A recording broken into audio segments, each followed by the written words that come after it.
দেখুন আপনার বুথের যে সাপ্লিমেন্টারি তালিকা রয়েছে সেটি ডাউনলোড করার পর যদি এইরকম লেখা দেখায় no adjudication pertaining to this part till 5 PM এবং তারিখ দেওয়া রয়েছে 23/3/2026।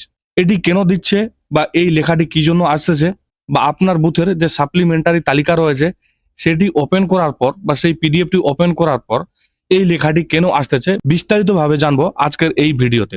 এই লেখাটি আপনার পিডিএফে আপনি কি জন্য পাচ্ছেন বা এই লেখাটির মানে কি রয়েছে সমস্ত কিছু তথ্য জানিয়ে দেবো আজকের এই ভিডিওতে। তো চলুন শুরু করা যাক। দেখুন আমি সরাসরি ওয়েবসাইটে চলে এসেছি, এখান থেকে স্টেট সিলেক্ট করে নিয়েছি, রোল টাইপ সিলেক্ট করে নিয়েছি। আমি যেহেতু সাপ্লিমেন্টারি তালিকা যাদের নাম রয়েছে সেই লিস্টটি ডাউনলোড করব, সেই ক্ষেত্রে এখান থেকে এডজুডিকেশন সাপ্লিমেন্টারি লিস্ট নাম্বার 1 এটি সিলেক্ট করে নিয়েছি, ডিস্ট্রিক্ট সিলেক্ট করে নিয়েছি, বিধানসভার নাম সিলেক্ট করে নিয়েছি, ক্যাপচার কোড বসিয়ে দিয়েছি।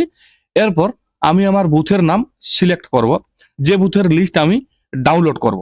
তো আমি আমার বুথের নামটি সিলেক্ট করে নিয়েছি। সিলেক্ট করে নেওয়ার পর ডাউনলোড সিলেক্টেড পিডিএফ এই অপশনটিতে ক্লিক করে দিচ্ছি। আমি ক্লিক করে দিয়েছি, পিডিএফটি ডাউনলোড হচ্ছে, আপনারা দেখতে পাচ্ছেন এখন বর্তমানে প্রসেসিং চলছে। ডাউনলোড হলে আমি আপনাদের ওপেন করে দেখাচ্ছি।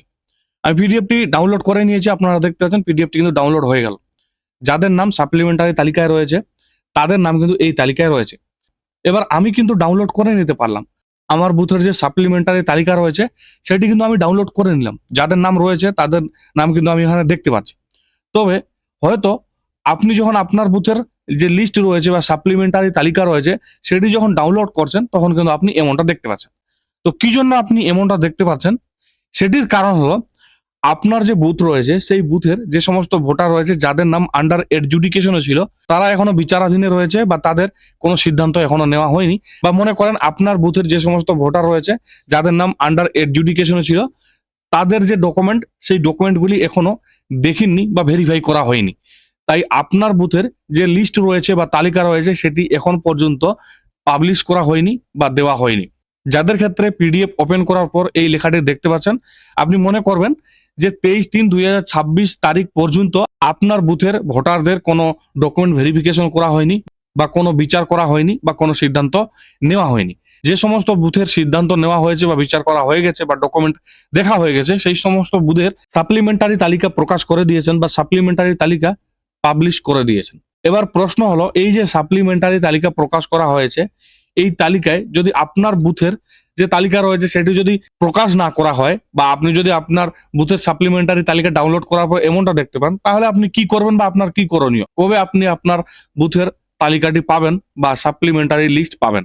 নির্বাচন কমিশন জানিয়েছিল এই যে প্রথম সাপ্লিমেন্টারি তালিকা প্রকাশ করা হবে বা লিস্ট প্রকাশ করা হবে সেই লিস্টে নাম থাকবে 27 লক্ষ, প্রায় 27 লক্ষ ভোটারের, এবং বাকি যে রয়েছে প্রায় 33 লক্ষ ভোটার তাদের নাম পরবর্তীতে অর্থাৎ ধাপে ধাপে প্রকাশ করা হবে, অর্থাৎ ধাপে ধাপে প্রতি শুক্রবার প্রকাশ করা হবে। আপনারা যদি এখানে লক্ষ্য করেন, এখানে আপনারা দেখতে পাচ্ছেন রোল টাইপ, এখানে যদি আপনি ক্লিক করেন তাহলে এখানে আপনারা দেখতে পাচ্ছেন এডজুডিকেশন সাপ্লিমেন্টারি লিস্ট নাম্বার 1, অর্থাৎ এখানে বলা হয়েছে এই যে লিস্ট বা এই যে তালিকা প্রকাশ করা হয়েছে এই তালিকাটি 1 নম্বর তালিকা বা প্রথম তালিকা।